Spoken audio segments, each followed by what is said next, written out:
Ooh, right in the kisser. Hey guys, what is up? A couple of weeks back, I made a video about this cool Genji Shuriken I made from an old saw blade. That was a fun project, and today is one of the first really nice fall weather days that we've had so far this year. And so I thought, let's go outside and do a little bit more of an involved kind of throwing test, just to see how much damage it can do, how easy it is to throw, what the distances and everything.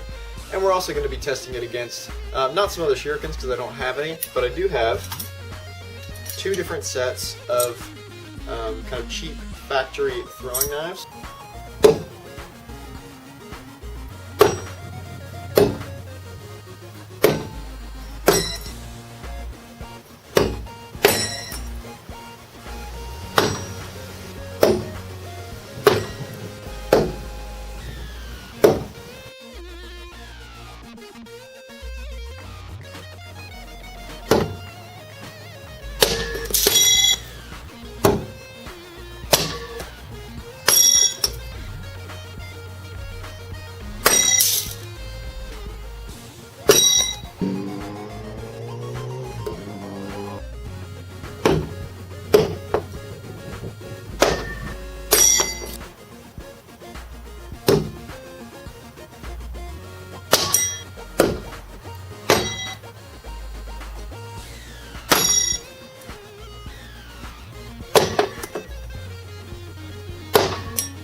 A Shuriken, especially one that has, 3 or more sides on it, is way easier to get hits with than a throwing knife that has to hit pretty square onto the front of the point to really stick in.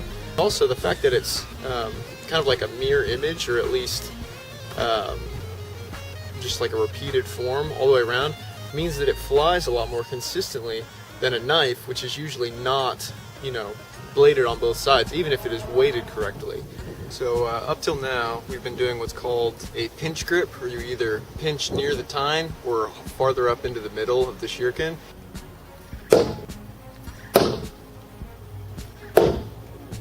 And now we're going to try I can't remember what this one's called, but you actually like hook your finger over the top. But because my Shuriken's actually pretty sharp, I'm actually going to put on a leather glove to help protect my hand.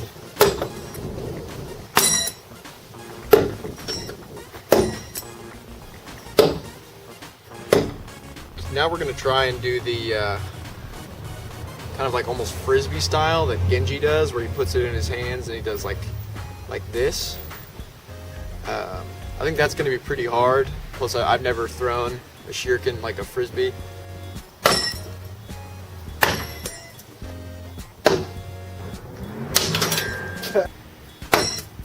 So they could be having a hard time sticking because the grain on this plywood is running vertical, at least the face piece of the wood is.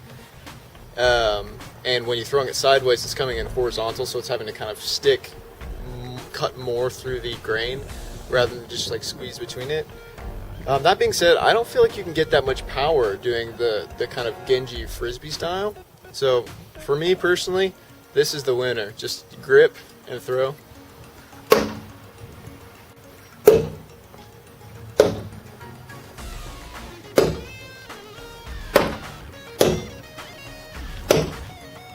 You could definitely, if you practice with something like this, take somebody out in a battle scenario. I mean, that's 16-foot bullseye, and I've barely even been practicing this at all. So I mean, you could totally hit somebody with this. That's pretty incredible, really. We're gonna take the Shuriken out to what I think is gonna be the max for me, which is 20 foot, which is not a crazy long distance.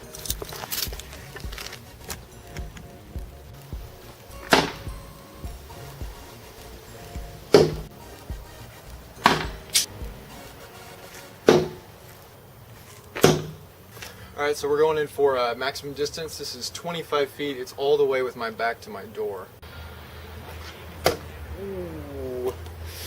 Did you see that one float up? Well, I think with a little bit of practice I could hit the 25-foot shot, but at that part distance it does start to like float off and spin out of place a little bit. So if that had gone up to the right and not to the left, that would have hit my garage window. So we're gonna call it quits on that.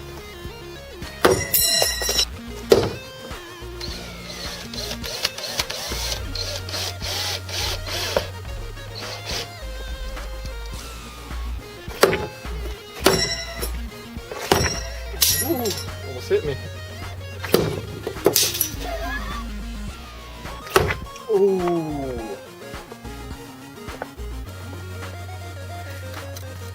Ay, ay, ay. Going right into the eye socket there.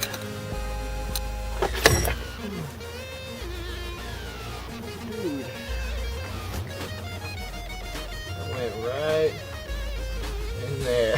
Oh man, that was pretty bad actually. Ooh, right in the kisser.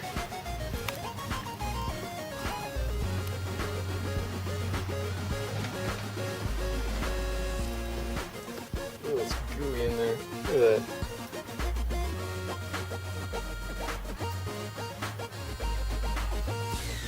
You don't mind Reaper, do you? That was kind of scary actually.